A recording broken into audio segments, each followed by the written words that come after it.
I'm Dr. Senthil. I'm from Chennai. I would like to share my traumatic experience of losing my brother for COVID-19 in a Bangalore hospital. My brother, 51 years old, male, Suresh, with no comorbidities, was diagnosed to be COVID positive on Monday, 29th. He had given his testing in Manipal Hospital, Bangalore. The Manipal Hospital people had informed the BBMP regarding this COVID status. We just got a call from BBMP on Monday evening stating that he's COVID positive and he's to be quarantined to be designated Akash Medical College Hospital in Devanahalli, and they said they'll be coming to pick him up. And the first problem was the ambulance didn't come home. It came very late home, but no problem. And they had parked the ambulance on the main road, and they just asked him to walk to the main road to get in the ambulance. So once he went to Akash Medical College, I don't know whether any doctor really saw him to assess his condition or not. He went to Manipal Hospital only with myalgia. He never had fever or any other post symptoms. But of course, myalgia is also a symptom of COVID-19. And after going to Akash Medical College Hospital, that night he became breathless. That's when they had given him some oxygen through nasal prongs. That continued. I believe next day morning was seen by doctor and given some oral medications, and just left in the green zone. I still can't understand why a person who was oxygen dependent should be in green zone. I think there was total mismanagement at that point of time itself.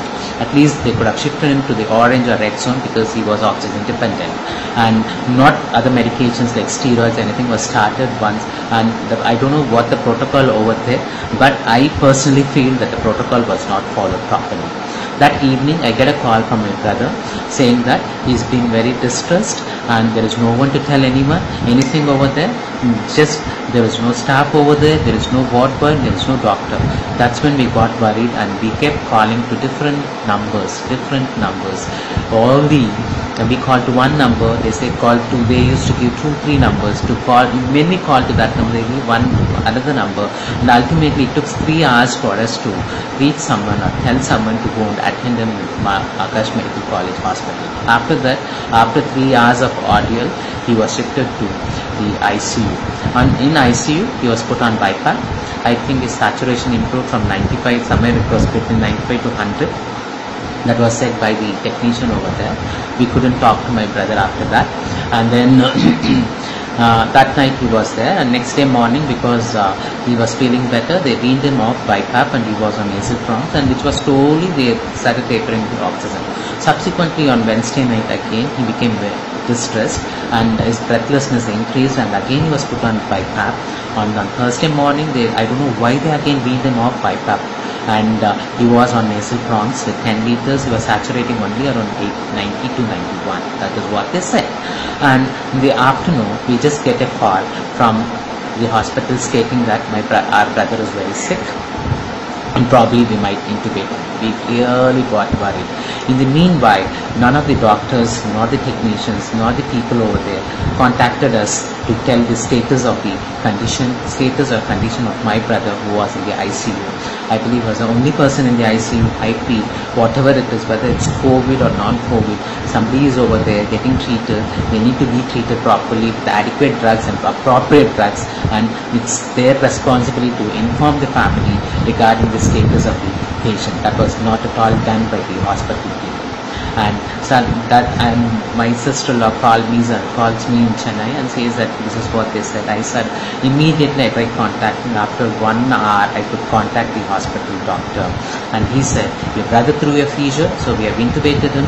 His pupils are reacting, and his BP is stable. His saturation is only 70 to 80. I got worried, and he said he's been bringing out blood in sputum for last 2-3 days. We are suspecting pulmonary edema and ARDS. What is this? What type of response is this? He's been having bloody sputum for 2-3 days. What action was taken for all those 2-3 days? I really can't understand. Now they say he's gone in for ARDS and pulmonary edema. I got worried, and I said, why don't you shift to a better place? Then they said, okay, you please arrange a bed. We'll just shift him.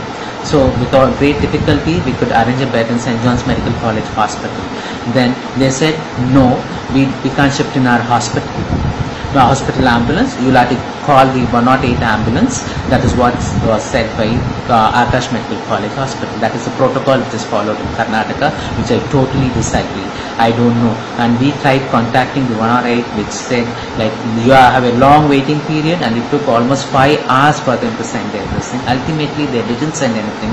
We had to hire a private ambulance with in ventilator settings to shift him. By then, I think my brother had already gone. The ambulance driver went over there to shift, and he calls us and says that I think your brother is very sick. I don't know why they're shifting. At that point of time also, none of the responsible person from Akash Medical College Hospital, Devanahalli, contacted us and updated us about the medical status or the clinical status of my brother. Just like that, they gave a rubbish discharge notes and then shifted him to St. John's Medical College Hospital. On wheeling inside the emergency room at St. John's Medical College Hospital, there was no pulse, there was no central pulse, he was cold and clammy, and they said that he has passed away long ago. I think we don't know what to do. Like, my brother is gone.